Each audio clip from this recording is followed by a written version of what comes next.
Welcome to She Brews, where we drink some coffee and we listen to amazing stories told by the most inspiring women. She Brews, koffie en chat. Met Nel en Zal. Hallo vriendinne en welkom by nog 'n episode van She Brews podcast. En soos julle kan sien, is dit net ek en Zali vandag, want Nala het nog 'n storie om te deel. So Zali gaan oorvat. Zali? Nana, baie dankie. Baie welkom. Dankie. Ek moet net bys is vanoggend baie lekker koffie. Baie dankie. Wink wink, nudge nudge. Vanoggend se topic, vriendinne, is 'n topic wat ek dink ons baie vra oor en ek was al in menigte gesprekke wat mense daar praat. Soos hoekom gebeur daar slegte goed met goeie mense? Ja. En hoekom is die pad Regtig innocent mense. Ja, innocent mense, vir Christen mense, hoekom is dit nie net 'n maklike pad nie? Ek was al in gesprekke wat iemand sê, maar ek verdien dit nie, daai ma verdien dit, of daai mens, of daai, want ek doen alles reg. Dit is nog 'n harde comment om te... Maar ek was al in sulke gesprekke en ek dink mense voel baie keer so, want dit voel ek doen alles reg, ek lei my lewe reg, but there are still challenges. En ek dink die ding wat vanoggend waar ons gaan chat is, as jy 'n ma is, of jy is dalk iemand se kind, so jy het 'n ma. Hoe is dit om 'n ma te wees van 'n kind met 'n siekte? En net so 'n bietjie intro, ek dink vir almal wat first time moms is, ek dink ons besoek die pediater baie meer gereeld as wat mense doen. Tweede en derde kind, hulle is soos bietjie meer afin. You're okay. En as ek net gou terugdink, ek was in die hospitaal met my eerste kind vir 10 dae en ons sal eendag daarop praat. Maar 'n mens is baie ingetune op elke dingetjie en dan kry mense, ek dink as ons nou goed moet opnoem vir nuwe ma's, nebulizers en spesifieke antibiotikaatjies en dit en dat. En oor die algemeen, jy weet, is dit so 'n week en 'n half, mense sê altyd vir jou by skool, die kids moet immuniteit opbou as hulle klein is en hulle gaan hulle in die aanvanklike tyd in 'n skool gaan hulle baie siek word, maar hulle bou immuniteit en dan gaan hulle beter raak en dan, jy weet, dan sal die adeno en rhino en al die tipe goeders wat hulle kry, maar half is dit om immuniteit te bou en dan gaan hulle nou okay wees. Maar nou en Sandra, jy kan verwag het. Ja. Dis nie super onverwags as jy kind ARS kry of whatever nie. Grondsnood vir 'n week. En jy praat dan maar met die ander mamas, jy sê okay, is 'n week in die hospitaal met ARS is horrible. Maar elke liewe mamma het al so 'n tipe pad gestap en jy's nie alleen nie. Ja. Maar dan ek dink dan kom daar 'n stadium, ek amper sê dis nou nie 'n hard and fast rule nie, maar so op 18 maande het baie kinders bietjie immuniteit nou al begin bou. Ja. So dan is ek onthou ek met my eie kinders, dan is die verkoue is nog skielik beter. Maar dis nie so baie snot nie, dis nie noodwendig hospitaal nie, dit is dalk net bietjie nebulized spike, bietjie pilletjies. Dan is daar ma's en dis waar ons vanoggend gaan praat spesifiek oor Amorey en dis jou oudste kind. Ja. Wat jy kom op 'n stadium wat jy al voel ek as moet nou 'n bietjie immuniteit basis hê. And things don't change. En sy bly siek. So, maar nou ja, ek dink vanoggend se chat spesifiek gaan oor hoe om 'n ma te wees van 'n kind met 'n illness, en ek sê 'n illness, so dis nie 'n verkoue, dis nie 'n griepie wat oorgaan, dis nie 'n virus nie. Dis 'n permanente virus. So, maar nou vertel vir ons, toe Amorey, sy is gediagnoseer met diabetes op 2. Type 1. Type 1 diabetes. Dis die tipe wat oorerflik is, né? Nee, so type 1 is oorerflik, ja. Maar dis nie noodwendig die cause nie. So in Amorey se geval is dit nie in ons gene nie, sy het nie gekry as gevolg van oorerflikheid nie. Die verskil tussen net so vinnig, die verskil tussen type 1 en type 2. Type 1 is jou orgaan gee in. Die orgaan gee in. Dis nou jou pankreas. Wat insulien maak, wat insulien maak. Jou type 2 is leefstyl. So dis nou maar slegte leefstyl, dan kry nou insulin resistance en dan eventually sluit dit oor in tipe 2 diabetes. So dis die verskil tussen die twee. Tipe 1, there's really nothing you can do. Tipe 2, there's many things you can still do. Okay. Ja. Okay. Maar nou, so vat ons gou deur jou journey. Op 'n stadium, so Amarai was nou siekerig en soos ek nou sê, die pediater goed het nie noodwendig gehelp nie, antibiotikas het nou nie opgeklaar nie. Vertel net vir ons 'n bietjie, hoe het jy agtergekom? This is not going well, daar's iets anders, daar's iets erger as net jou standaard 18 maande oue kind met heeltyd siek word. Okay, so ek dink die maklikste manier om dit te vertel is maar deure werk ons maar altyd met 'n plan. En ongelukkig sien mense baie keer nou eers 'n plan in retrospek. Maar ek moet sê baie van sy plan was gereview aan my in die proses ook, maar baie was nou in retrospek ook gereview en dit gaan nou sin maak, maar Amarai was 'n miracle baba. Kom ons begin net daar. Almal ken nou as gevolg van die podcast my kanker storie. So ek was 13 toe hulle die eerste keer vir my gesê het ek gaan nooit kinders kry nie. So Amarai was 'n skok. Sy het ons regtig kom verras. En sy was 'n doodnormale healthy baby. Dis nie asof sy extra siek geword het as die ander kinders en goed initially nie. COVID het gekom toe Amarai 3 maande oud was. En ons het eintlik 'n lieflike jaar gehad want ons het almal skielik van die huis af gewerk. So ons het eintlik, as ek nou haar baba tyd vergelyk met ons tweede babietjie wat ook 'n skokbaba was, want ons het weer gegaan vir dieselfde toets en hulle het weer vir ons gesê, luister, ons weet nog steeds nie hoe's Amarai nie, nog niks het verander nie en toe claim ons eventually kom 4 jaar later kom verras. So dit gee net gou 'n bietjie klaar miraculous background. Soos die Here was nog altyd verskriklik prominent aktief besig. Ek het mos in my ander testament ook gesê hy is lekker aggressief baie keer in my lewe. So hy maak duidelik I'm real. I'm here and I'm real and ek staan voor. So toe Amarai na COVID. Die jaar na COVID het ons al eventually toe moes ek nou weer teruggaan, ek nog skool gegee. Het ons agtergekom, sy is so 'n jaar en 'n half toe na in die skooltjie en sy kry toe RS en sy word weer beter, maar dan kry sy vinnig weer iets anders. En ons het net daarna gevoel, frik, waarvoor betaal ons soveel geld vir kleuterskool? Sy is regtig nooit by die huis en ons moet onsself die vraag begin vra, is this amount of money a month worth it? Want sy is actually meer by die huis siek as wat sy by die skool is. En so het ek bietjie met ander mamas begin praat en hulle sê, ja, ons kind word ook siek, maar nie ongoing en so permanent. So daarom meer by die skool is. En toe word Amarai rarig siek, so op 'n jaar en 'n half. 20 ek nou net gou my datums mooi dink. 2022, jy's reg, 2022. Sy beland in die hospitaal, bloedtoetse gedoen en sy het toe soos 4 of 5 verskillende virale infeksies waarvan hulle suspek het sy's 'n asymptomatic persoon vir COVID. Okay. So daar's COVID traces, maar hulle kon nie, so sy het RS gehad, sy het pneumonia gehad en nog 'n paar ander virale infeksies. Maar ons was in die hospitaal vir amper 2 weke en ons het huis toe gekom en toe het hulle vir ons op die bloedtoets gesê, okay, haar bloedtelling is bietjie laag.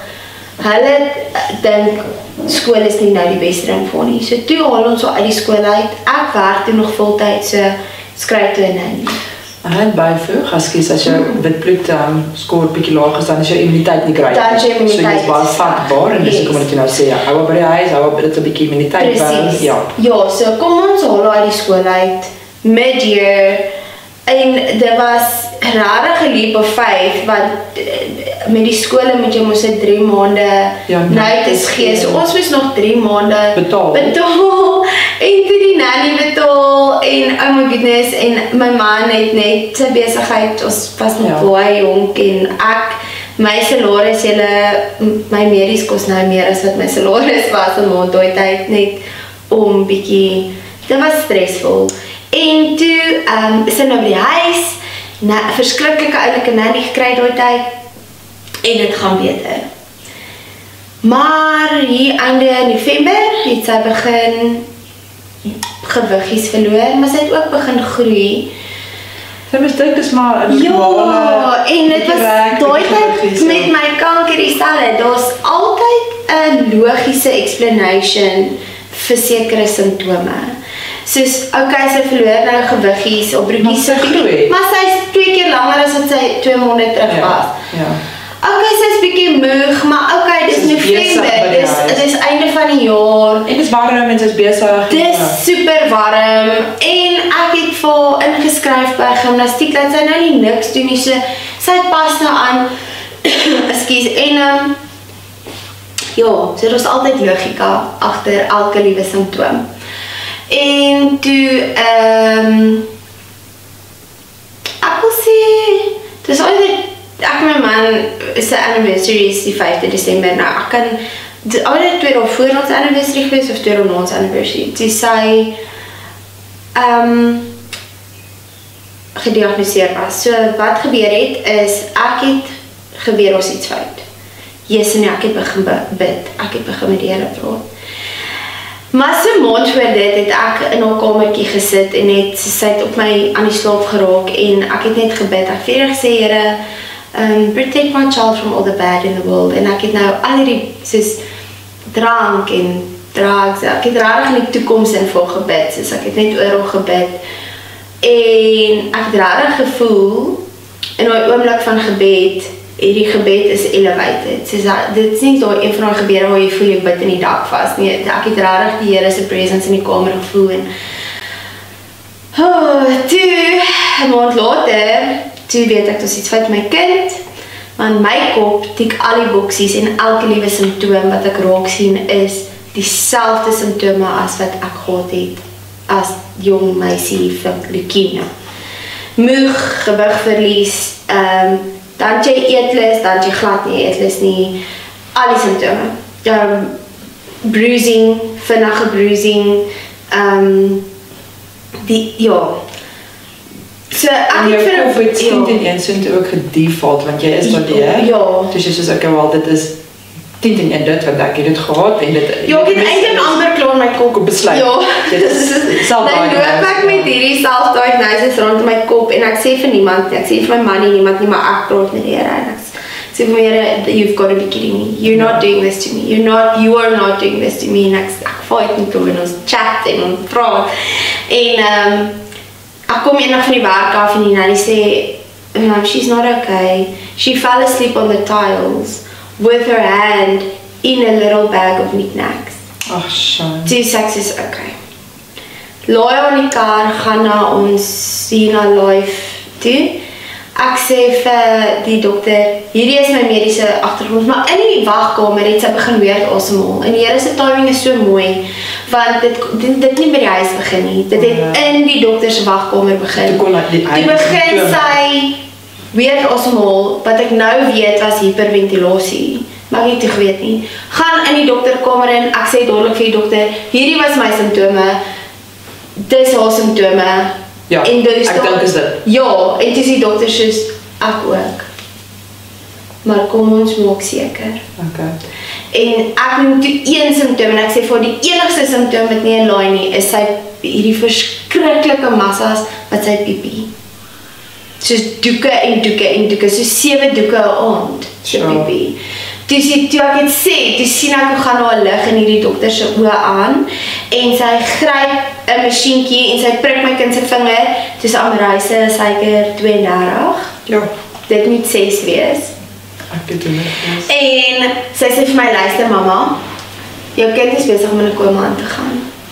En toe ons weer kyk, toe begin Amreise oë omdop, julle. Dis okay as goed met jou gebeur. Maar nie met jou kind, nee, ja. Maar as dinge met jou kind gebeur, soos ek kan oor baie dinge praat en emosioneel raak nie, maar as ek praat vir daai dag, en dis nou 4 uur later, die vrees as jou kind so oor omdop, En die dokter sê vir my, daar's nie tyd om nou ambulans te bel nie. Ons gaan nou. Ek gaan nou mense bel. Jy gaan nou op jou kind in 'n karstoeltjie gooi en jy gaan so gou as moontlik na Groenkloof Life Hospitaal toe ry. As die polisie jou jaag, laat hulle jou jaag tot by die hospitaal. Ek gee nie om wat jy doen nie, jy moet nou daar kom. Jou kind is besig om in 'n koma te gaan. En jy kon dit sien, toe maak haar borsie al so oogies dop om, dit was regtig 'n scary sight to behold. So bel ek my man op die speaker van die kar. Ek sê vir hom, jy moet op Amarai skree. Dat sy wakker word, dat sy net... Hy weet van niks nie. Hy weet nie eers ek het al dokter toe gevat nie. Hy is nog by die werk. Ek het van die skool af gekom en al in die kar gelaai en dokter toe gevat. Hy sê hoekom? Ek sê vir hom, ek sal later verduidelik, ek jaag hospitaal toe, skree op Amarai. En hy skree op hom. En hy het nie 'n cooking clue, kom maar sy dogter skree, maar hy skree op die speaker. Ek het op die maps gekyk, want ons is nie van Pretoria af nie, so ek het moes op maps kyk. Die maps het gesê 21 minute, 22 minute daar rond, tot by die hospitaal van Lynnwood af tot daar. 15 minute later, toe stop ek by die hospitaal. Toe hol ek met haar na pram in die hospitaal en toe wag die dokter af vir my. Toe vat hulle haar en hulle stuur my na 'n ander deur toe, want ek moet toe nou eers vir 'n rapid COVID test gaan. En hulle vat my kind en ek wil my kop verloor. Julle, het is so bad. Ek is nie soos konflik is nie my. Ek het op 'n vrou geskree want sy het te lank gevat om my stokkies in my neus, want hy het daai lang stokkies. Wat jou brein kielie. Ek het op haar geskree. Maar dan, ek dink in daai moment, dit is daai absolute helplessness. Want jy het jou kind nou gesien en jy sien hoe sy lyk. En nog vat hulle, jy weet nie eintlik wie dit is nie. Jy weet ook nie waar sy gaan nie. En jy hoop en bid hulle help haar, maar die ander dokter het dan vir jou gesê, sy besig om in 'n koma te gaan. Ek dink daar is nog wel daar is maas wat seker goed al ervaar het. Ek dink dit is terrible en ek dink mens praat nie eintlik oor nie. Want jy is nou sterk vir jou kind en maar dit is terrible, dit is horrible. Jy is so scary kalm in daai oomblik. Dis waar daai Bybel se die bo-verstandelike genade en vrede vandaan kom, want ek was doodkalm die hele tyd. Ja, ek het gejaag. Ja, ek was assertive met hierdie vrou, want sy was soos verskriklik. No, she'll be fine. So ek sê, no, she's going into a coma. I don't think you understand what's going on. Maar ek was kalm in die aangesig van wat besig was om te gebeur. Okay, so toe sy nou getoets, Amarai in die hospitaal. Vertel vir ons toe nou, obviously het hulle nou die toetse gevat en goed getoets en die dokter... Wel, sy is nog nie eens in die hospitaal saam nie. Die dokter het haar toe na hom toe gestoot in die pram en vir haar, wat ek nou weet, is 'n glycogen shot gegee om haar uit die koma uit. Maar sy is toe nog steeds in 'n baie bad state. Hulle noem het toe sê, maar hy sê, hy sure my toe sy's fine. Sy lê toe nog in haar pram. Hy sê vir my, hy het vir haar glycogen shot gegee, ek het geen clue waarvan hierdie ou praat nie. Hy sê net, mama sit. En ek sit en hy sê vir my, okay, al hoe jou suikervlakke so lyk, jou glikosevlakke so lyk, is jou kind is 'n diabetes, tipe 1 diabetes, en hy het dit so mooi, en ek dink hy doen dit al so lank, hy het dit mooi net, soos opsom vir my alles gaga gesê, hy het sê, jou kind het diabetes, dis tipe 1, dis nie jou skuld nie, het hy gesê, jy kon niks daaraan doen om dit te stop nie, en hy het gesê, dis vir ewig. Okay. Dis boom. En ek kan nie vir jou sê hoe ek daai waardeer, daai ervaring met daai dokter. Hy is al, ek dink hy is 73 nou. Maar sy het die jare se ervaring van om dit te dra. Die belangrikheid is die feite. En my oomblik. En dit bring vir jou truth in daai oomblik. Ja. En vir 'n ma, ek weet nou, vir 'n ma is, ek dink die eerste ding wat jy altyd dink is, hoe kon ek dit gekeer het, of wat moes ek anders gedoen het, of hoe kon ek dit al vroeër opgetel het, en net daai... Dis dadelik jou skuld. Wel, dis wat ons doen, en ek dink dis daai net 'n release om te sê it's not your fault. It's something that happened or that's happening in a body of two.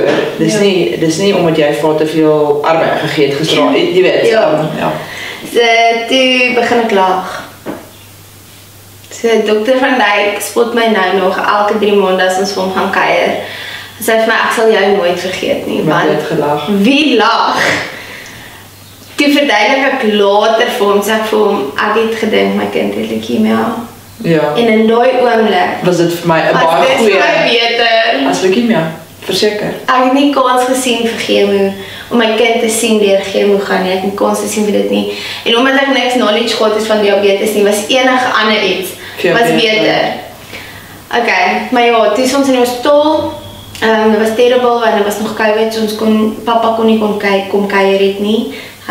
Hy moes letterlik my 'n tassie aflaai vir my nog voor by die desk en dan 'n porter dit opgebring. Die hospitaal was nog verskriklik streng geweest. Ons is so weekie in die hospitaal. Die eerste paar dae moes ek al inspuit in haar been die hele tyd vir elke liewe dingetjie wat sy wou eet of drink.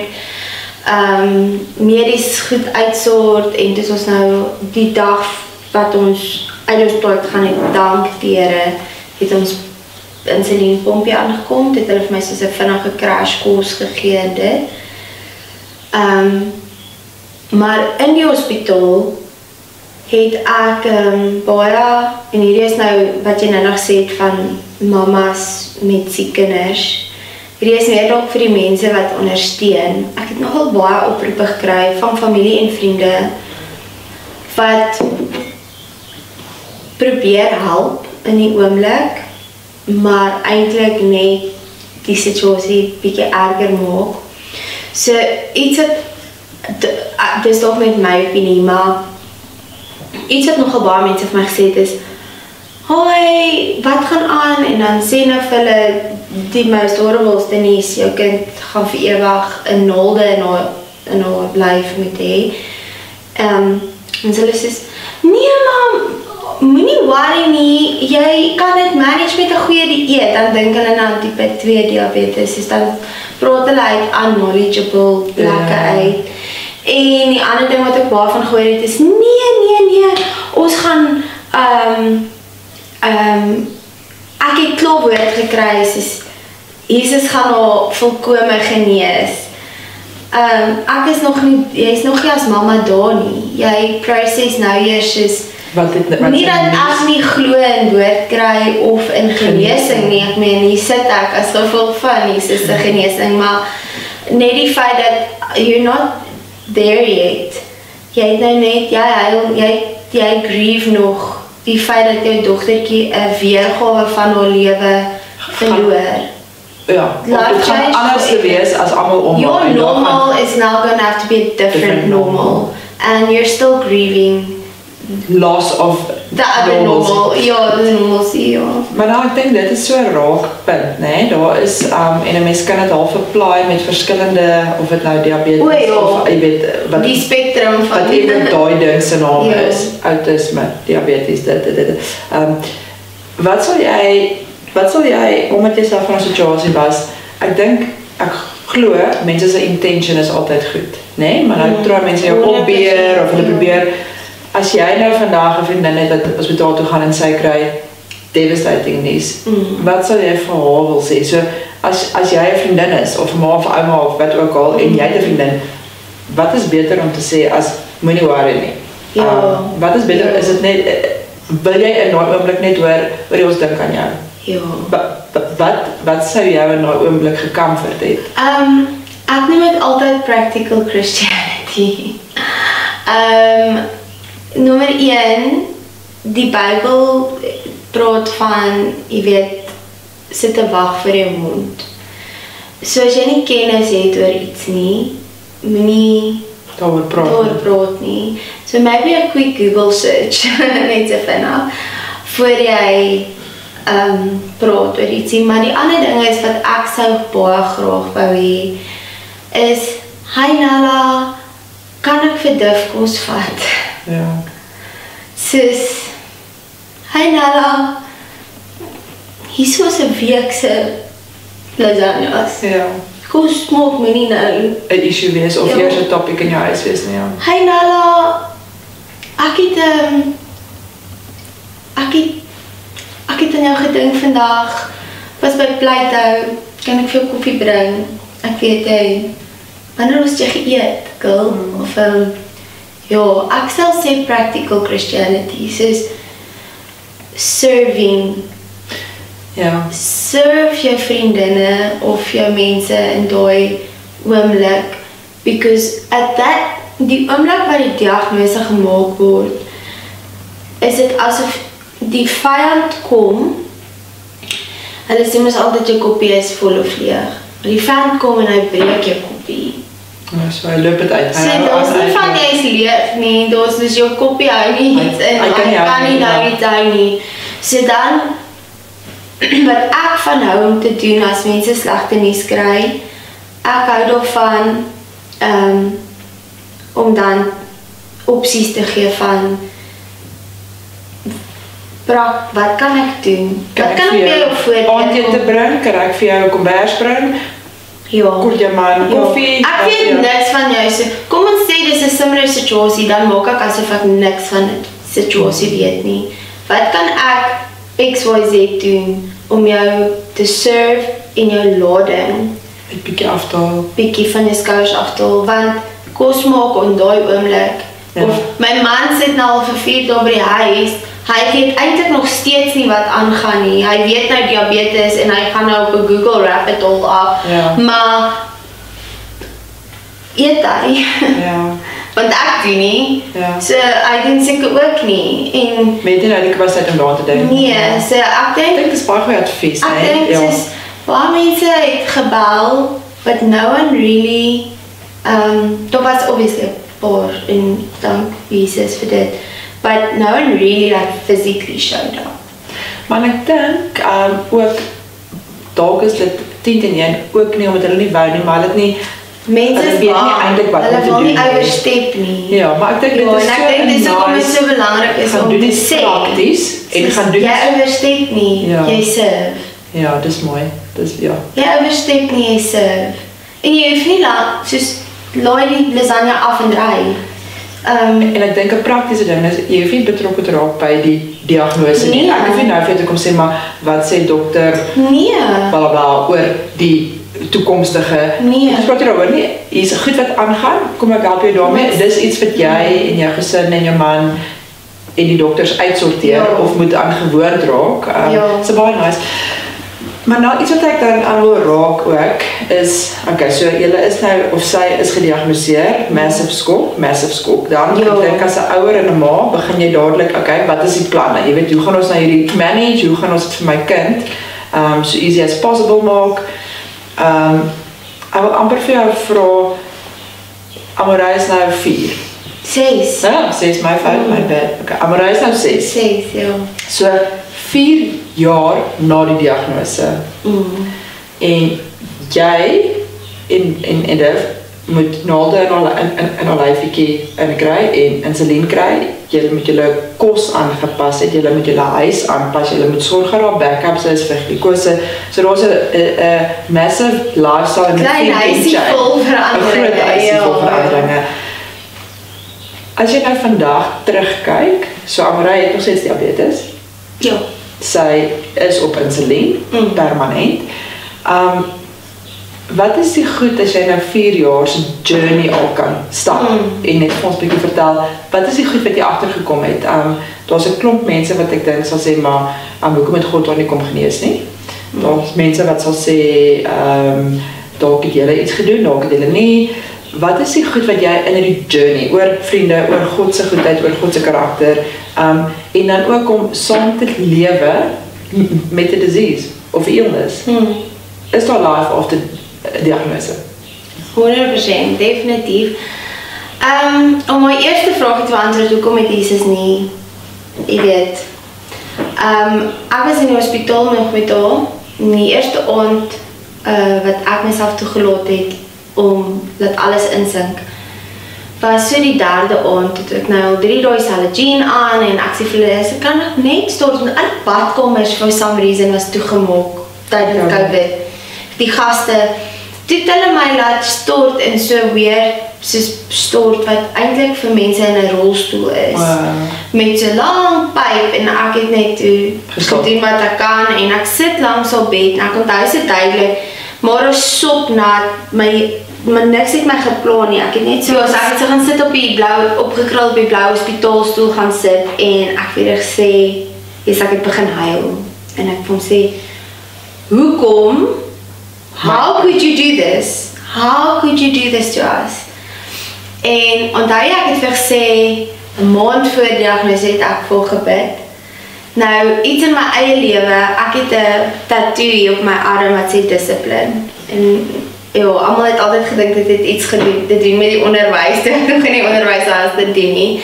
Ek het in my 4 jaar gekry, want as volgens my eie kroniese goeders, het ek klomp keer amper afgeskop en klomp keer amper afgegee in die lewe en een van die woorde wat in die Bybel vir my elke liewe dag voorkom is discipline.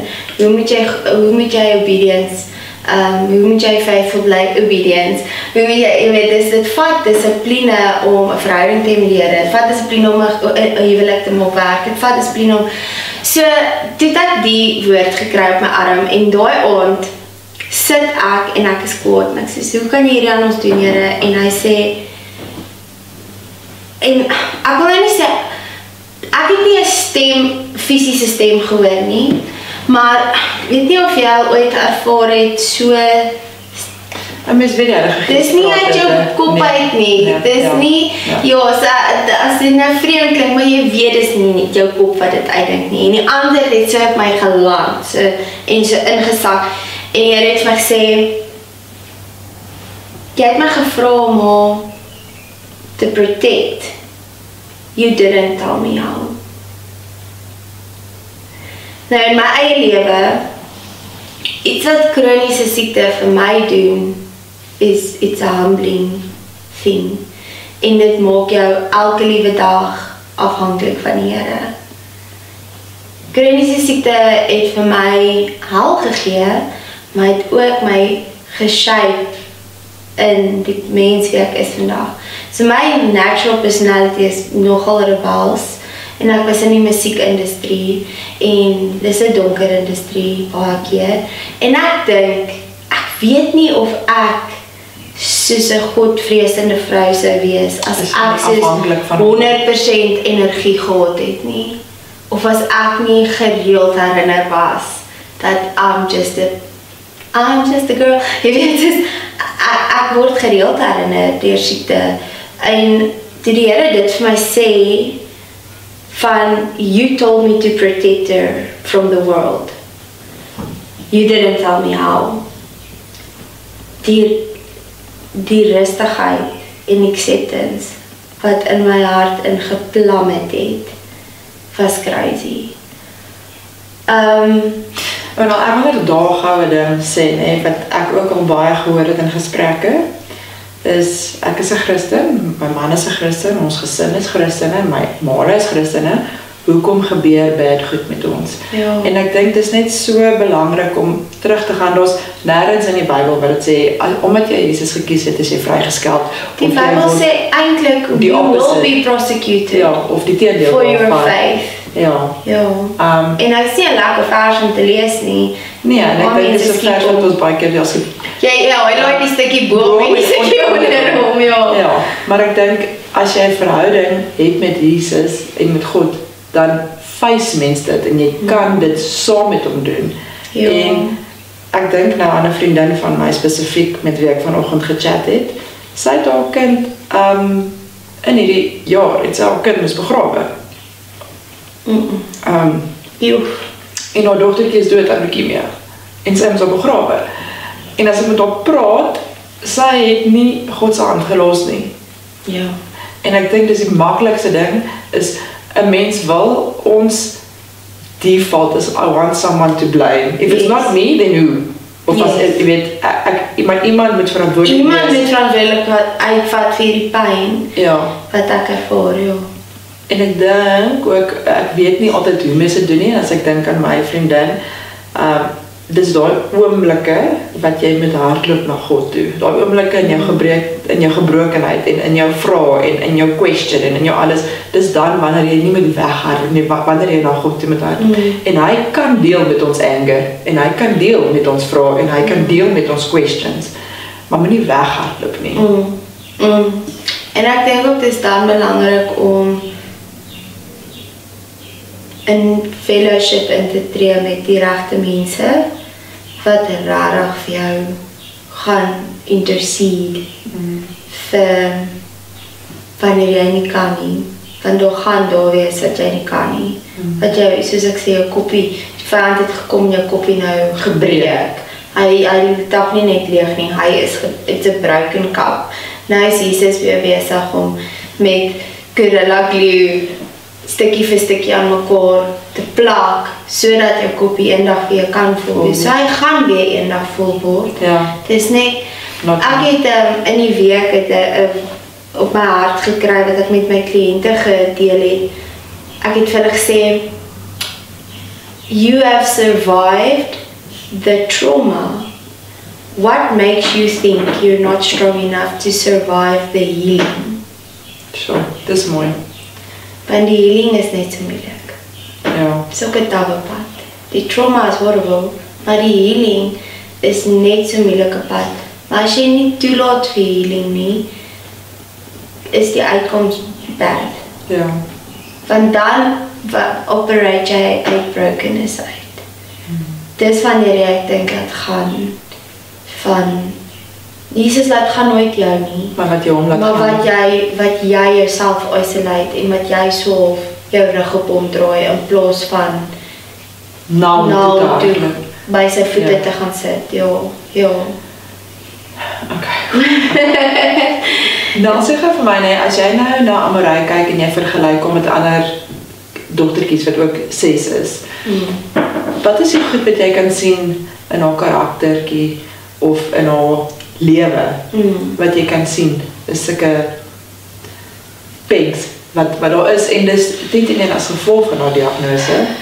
Ek weet nie of hierdie toeval die lig is nie, maar haar tweede verjaarsdag was die laaste verjaarsdag wat sy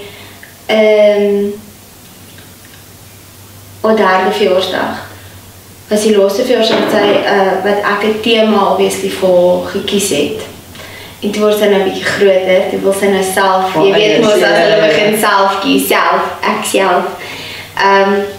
Toe sy 4 word, toe sê sy vir my mamma, ek wil 'n Jesus partytjie hê.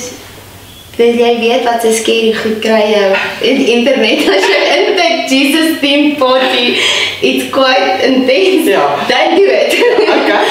Pinterest gaan nie help met daai opsig nie, teamworking nie. So ek het moes gaan en ek lag nou nog, ek het soos gaan tot Jerry slange kry, tot ek soos die hele Garden of Eden tafel mag gemaak. En toe op partytjie was soos 'n paar ure verby. Toe sê sy my, okay, nou so volgende jaar. Ons het mos nou Jesus gedoen, mamma. So ek sê, het was intens. So sy sê, okay, so volgende jaar Angels. Ag, die So as ek een ding kan noem, daar is soos 'n verskriklike, ek het nie uit my pad uit gegaan om my kinders aan Jesus bloot te stel. Nee. Maar sy het hierdie inherente curiosity en knowing. Ek sê nou die dag vir Sissie, kom maar vertel jy van ons bedtyd. En sy sê Bybelstorie. Ek sê mamma is nou te nou op te staan om 'n boek te gaan haal. Mamma gaan sommer vir 'n storie vertel. Ek ken nie Bybelstories. En ek vertel van Moses en die slawerny en ek sê, en toe stap hulle deur 'n see. Kan jy imagine? Sy kyk my sê, jy bedoel die Rooi See. Okay. Super factional, ja. Sy het al dan kom lê my man en kom en sy sê, Amorey weet nogal baie detail van Jesus stories. Het jy dit dan? Nee. So iets wat ek kan noem, sy het 'n baie inherent curiosity en liefde vir Jesus. Maar sy is ook mens.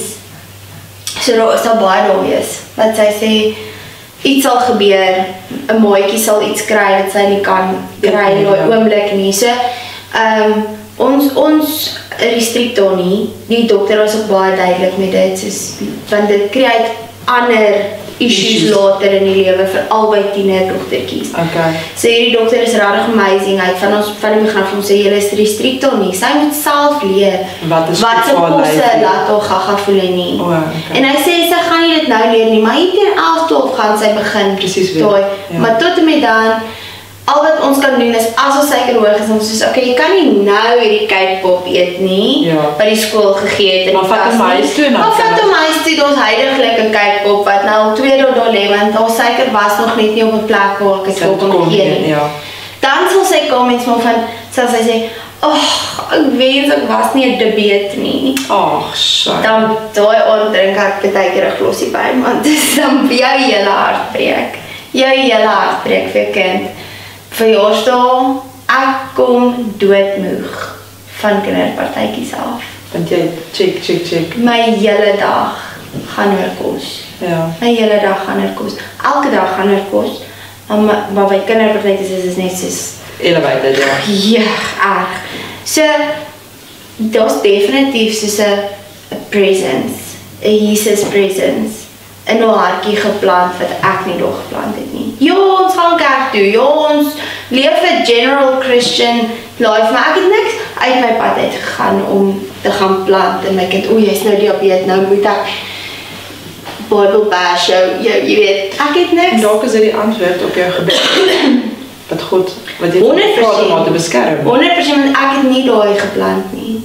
Daar was daar gesit, nie deur my nie. Maar nou 'n ander vraag wat ek jou wil vra, net ek dink wat party ma's dalk moet hoor, wat kids het, wat deur 'n illness of 'n kronies of 'n permanente ding gediagnoseer is, wat wil jy net vir hulle sê, om te sê, it's not over when you get a diagnosis, life changes, definitief, life changes, maar net om hulle ook bietjie aan te moedig, om te sê, maar daar is hope en daar is future en daar is toekoms en daar is lig en daar is opsies.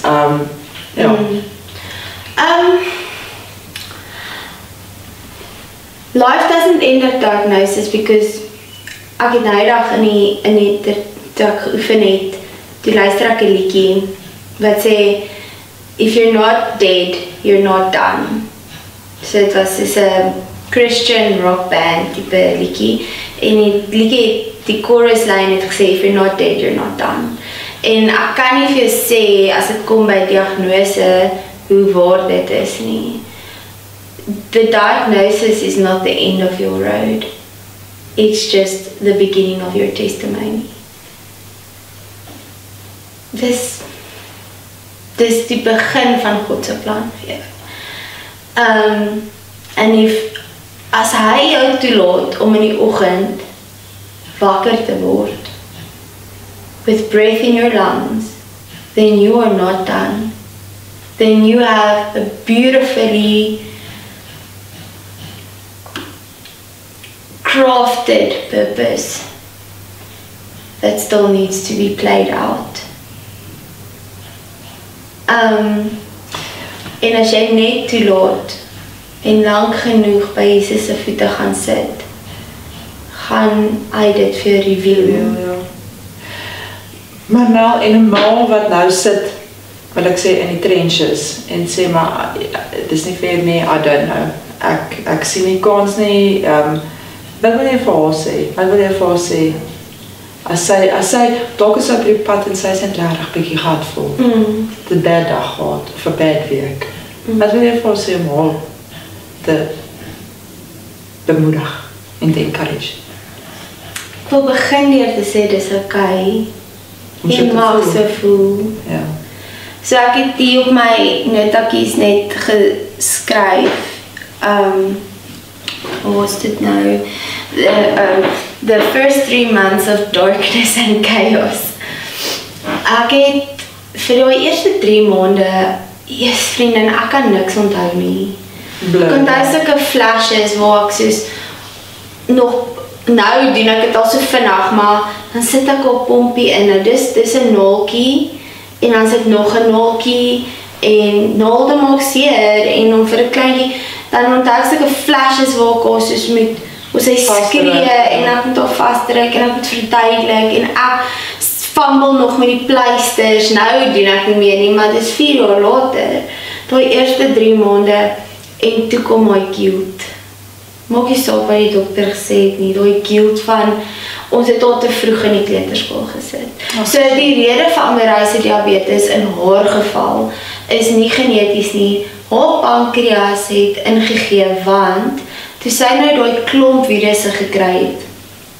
Partykeer dan dis nou diabetes staan ons as 'n auto-immuun siekte. Nou auto-immuun siektes beteken jou lyf val homself aan. Ja. So Amorei se pankreas, haar lyf het hom ge-identify as 'n foreign object attack. En toe die arme ding nou maar gegaan. En wat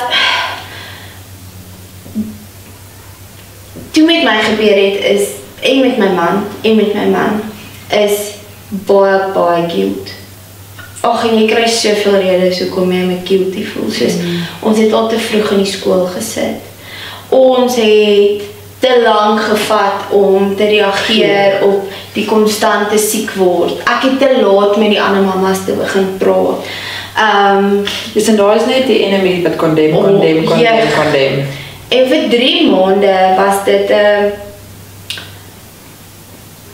daar is daai liedjie gehoor van Hardford Hallelujah. Dan sing hy sing I've battled with the darkness to reach for the light. So dis okay as jy nou deur die motions gaan. It's okay. Dink baie keer is Christene bang om te sê ek battle met darkness want dis mos nou nie maar as jy gaan lees in die Book of James en daar's nog 'n ek sal bietjie net gaan met dink. Sê die Here, die manier om na hom toe te draai is through weeping. Through humility. Nêrens staan daar draai na my toe met joy nie. Soos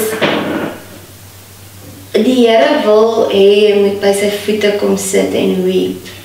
En jou situasie so aan hom, soos ek het altyd 'n image van ja, soos waar jy op jou knie sit en die situasie in so scrunched up pakkie net so vir die Here gee, want daar's nie iets anders wat jy kan doen nie. En as jy dit nie gaan doen nie, gaan daai situasie jou lewendig opeet. Maar dis okay, so om jou vraag te beantwoord, ek wil eers net vir hulle sê, dis okay om te voel wat jy voel. Jy mag kwaad voel, jy mag huil, jy mag selfskuldig voel, jy mag guilt voel. Daai is alles menslike emosies and we are still in this world, anders sou jy geen musiek geword het nie. Maar dan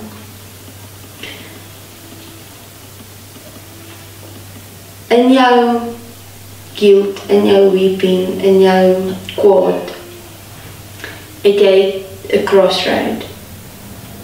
Ek draai weg van die Here af, so simpel soos dit. Of ek draai na hom toe.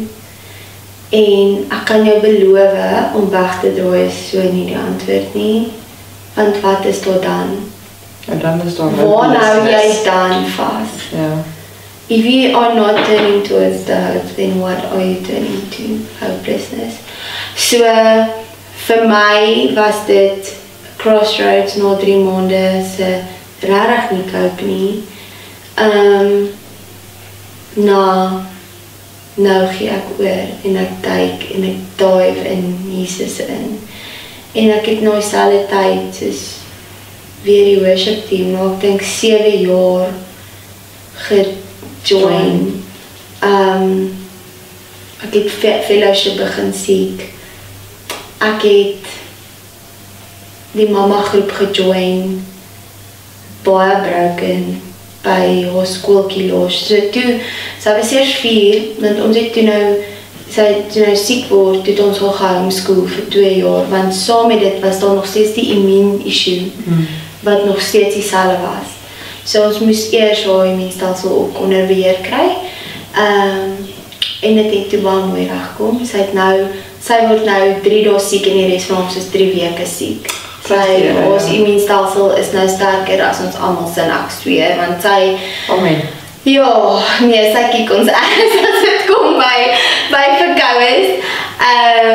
Maar daar was 'n keuse wat ek moes maak. En dis dit weer daai dissipline, daai obedience van ek kies om te draai na Jesus toe. En daai split is my so belangrik om te kies versus I feel. Want I don't feel like crazy. I don't feel like being grateful. At no point do you feel. But I choose. Ja. En ek dink dit is so belangrik. En ek dink in elke Christense pad is daar tye en crossroads aanhoudend. But jy moet choose and not feel. Want ons feel in die wêreld.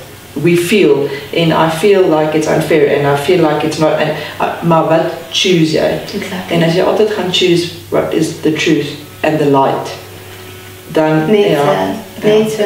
En ek wil ook so sê, daai choosing, dis 'n daily thing. Ja. Dis nie 'n once-off revival nie. It's not a done deal, kom ek gaan groot doop. Nou sê ek nou, dis is en ek wil amper sê, is 'n hour-to-hour thing, especially as jy nog diep in die trenches is. Ja.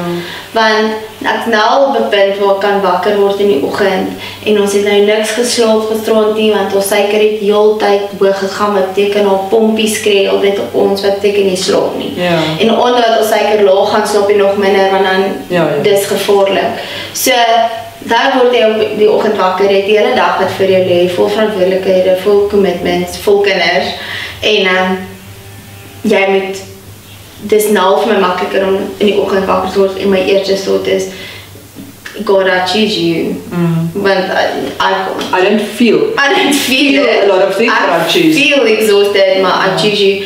Maar as jy in die trenches is, wil ek amper sê, dis woorde wat jy hardop moet sê, elke uur. Ja. Om jouself te herinner, want jy is te sad om te onthou. Ja. Ja, jy is te sad om te onthou. So vir 'n mamma wat nou in die trenches is, dis okay. It's okay. Ek dink wat jy wil sê, it's okay om te feel what you feel. Maar choose. But choose God. But choose Jesus. Yes. Over and over and over again. Ander ding is ook, moenie isoleer nie. Ek het dit bietjie gedoen. Dis ook iets wat ek in my proses, sal ek sê, verkeerd gedoen het, was ek het bietjie geïsoleer. En as ek dink, en ek het nie genoeg van hulp gevra nie. Anne-Kathryn met die gesit het 'n paar weke terug. Sy het ook gepraat oor daai isolasie met haar goed. Dis die slegste ding wat jy kan doen. Vinnig mense isoleer, want it's just, ek kan nie daar praat nie, ek kan dit amper nie face nie, en ek gaan dit half ignoreer, so ek gaan dit, sulke goeie advies, is moenie isoleer. Ja, moenie isoleer nie. Sit jou pride een kant. Mens besef nie dis pride nie, but it totally is. So dit het my 4 jaar van diabetes hel gevat, om vir mense reguit te sê, help my, ek sink, help my. Daar's niemand in ons familie wat op pompie kan ruil nie, want ek was nie 'n sitter daaroor nie. Okay. Ek het vir niemand gesê, waarom nie jy hieroor voel nie? Doe dit nou. Ek gaan nou leer, want ek kort 'n dag af. Ja. Ek kort 'n date night saam my man. Ja. Ek kort 'n koffie saam met 'n vriendin, sonder amorai. Sy was vir 3 jaar aan my heup, en weet jy wat, is ook nie vir jou verhouding goed met jou kind nie. Want jy raak daai, wat noem hulle dit, daai helikoptermaan. Helikopter, ja. Dis ook nie balans nie. Ja, so vra vir hulp. Ek kan nie dink, my een vriendin het al soveel keer geoffer, laat ek haar oplei, en ek het haar nog nie een keer opgevat op nie, want dan moet ek beheer afgee. Ja. En ek is nou nog skuldig daaraan. Maar ek het nou onlangs deur 'n hele ding gegaan met die Here, waar hy net weer vir my sê, you are prideful, and you are trying to keep control in a situation where I want to take the control. So ek word nou gechallenge vir ek nou daai vriendin bel en sê luister, ek vat jou nou 4 jaar later op. Ja. Ek gaan jou vertrou met my kind se lewe. En ek dink wat ook nice is daar's 'n vriendin wat daar sit en sê maar ek offer al vir 4 jaar en sy wil nie. En dan ek amper sê vir daai vriendin nou aan. Ja, asseblief dis 'n journey, dis 'n pad en God werk in iemand se hart.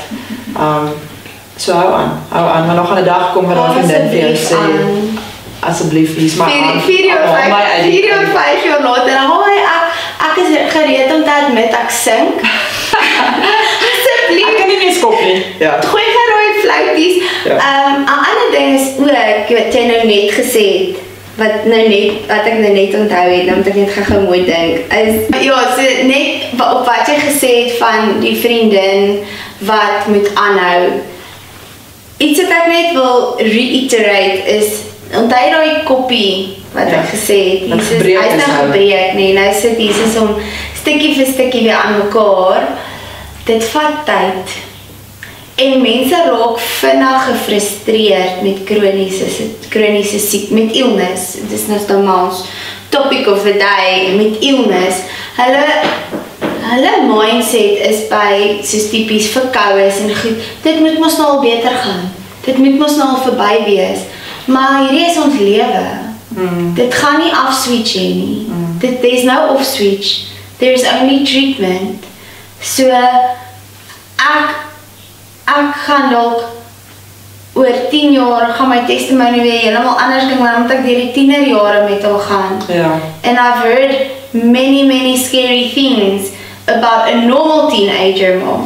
Never mind the diabetic en ek het nou met diabetic teenage moms gepraat en hulle word verskriklik geaffekteer met hormone. Okay. So ek weet daar lê nog, my testimony gaan ever shifting wees. En ek dink dis ook 'n deel wat mense vergeet met illness. It doesn't end, unfortunately. So you have to, if you choose to be friends with someone, that is their life. Yeah. It's not gonna stop. Yeah, good. So if you choose to love someone like that, you have to continue loving them and be willing to go with the golwe op, waves down, golwe op, waves down. This rarig maar 'n up and down journey forever. En jy hou, Jesus, ek sê so, kind of jy loop op die water en Jesus hou jou hand vas en jy moet nie afkyk nie. Ja. Anders gaan jy val. Ja. En dit tel ook vir die mense wat ondersteun. Want ek daai koppie, om my koppie weer heel te kry, vat rarig tyd. Dit laat my dink aan daai Chinese art wat hulle goed breek of goed wat gebreek is, plaas van om dit weg te gooi, dan vat hulle goud en hulle repair dit met goud. Kintsugi. Dit laat my ook dink aan jy wat altyd sê God se goue draadjie. Ja. Wat deur die lewe loop. Nou, daar's nie eintlik 'n beter beskrywing soos daai beskrywing van jou, want omdat illness 'n ongoing thing is dit regtig God se draadjie wat sê. Aanhou deurloop, ja. Knoppie. Ja. Ag, maar ek dink as ons net vandag moet afsluit, dis vir my mooi en goed en opbouend om te sien dat daar is life after 'n diagnose soos dit. Daar is, en as van die buitekant af het ek gedink, ek wil nou sê, het 'n 100% normal. Ja, maar wat is normal? Ek sê mos nou normal, maar verstaan jy? En die feit is sy integreer, sy is in 'n skool, sy het maatjies. So dit is fantasties om te sien en dit is ook goed om te besef daar is goed. Soos ons moet altyd pompies, ons moet mense hê wat opgelei word, ons kort pelle wat ons aanhou support, ons kort mense wat nie opgee nie. En jy gaan verseker jou afdaai en jou opdaai. Maar het jy iets wat jy mee wil afsluit vanoggend?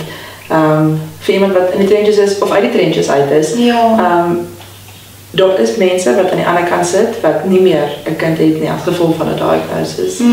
En ons wil 'n ander keer daar praat. Maar vandag om te sê I'm living with a child with a chronic illness. Ja. Have some grace with yourself and with your child. But also hierdie het die verpleegster vir my gesê die dag toe ons uit die hospitaal uitgaan. Sy het my so gevat en sy het my gesê dit was vir my so amazing, want weer eens my tattoo, sy het my gesê, dissipline hou jou kind veilig. So, moenie onderskat die rol wat obedience en dissipline in jou lewe speel nie. Wat jy eet, wanneer jy slaap, wanneer jy mond moet hou, wanneer jy moet praat, wanneer jy moet patient wees met jou kind, want they're going through a thing. Wanneer jy moet streng wees met jou kind, regardless van hulle thing, want balans wat jy moet hou as 'n ouer van 'n siek kind, of 'n special needs kind, is daai konstante balancing act van grace and discipline. Want ek kan nie vir Amorai die hele tyd in watte toe rap nie, anders want sy gaan groot word en dan gaan die lewe haar lewendig opeet. Ek moet konstant die balans hê van, ek verstaan jou situasie, maar nou moet jy vasbyt. Want ons moet nog steeds die huiswerk doen. Ja, jy moet nog steeds, jy kom met aan hierdie extra kurrikulêr. Ek weet jou suiker is nou op die oomblik 3.4. So jy gaan nou 2 Super C's eet, en dan gaan jy nog steeds gaan gimnastiek doen, want jy het 'n span, en jy het gecommit, en so daai is nogal tough, maar en dit kom ook vir my terug vir daai choosing en feeling. Wat jy feel like, maar wat kies ek? Choosing and feeling. So as ek iets kan los vir die mamas, die papas daar buite wat sit met 'n siek kind, is genade en dissipline. En al jy daai twee goed gaan gebalanseerd kan handhaaf, is as jy by die Here se voete sit. Ons as mense is nie equipped om daai balans, om daai op ons eie te nee, daai is 'n Jesus ding. Daai kom van Jesus af. Daai is 'n geestelike leiding wat jy jouself moet oopmaak vir elke liewe minuut van elke liewe dag. As jy 'n kind by die huis het wat enige special needs situasie, so 'n konstante balancing act. Ja. Ag man, dankie dat jy vandag bereid was om met ons te deel. Die party van die challenges en die feelings en die baie realness van hoe dit is. Ja, vriendinne, as jy daar buite is en jy wil met iemand chat, asseblief DM of PM ons. Daar is mense wat jou definitief kan help. As jy voel jy verdrink, of as jy die vriendin is wat aanhou 'n lifeline gooi, hou aan. Definitief. Eventually, 5 jaar later sal ons admit, ons is nie so sterk as wat ons gedink het ons is nie. Ja. Maar ons sien julle volgende week vir nog 'n chat en dankie vir jou tyd. Geniet jou dag. Lekker koffie drink. Bye.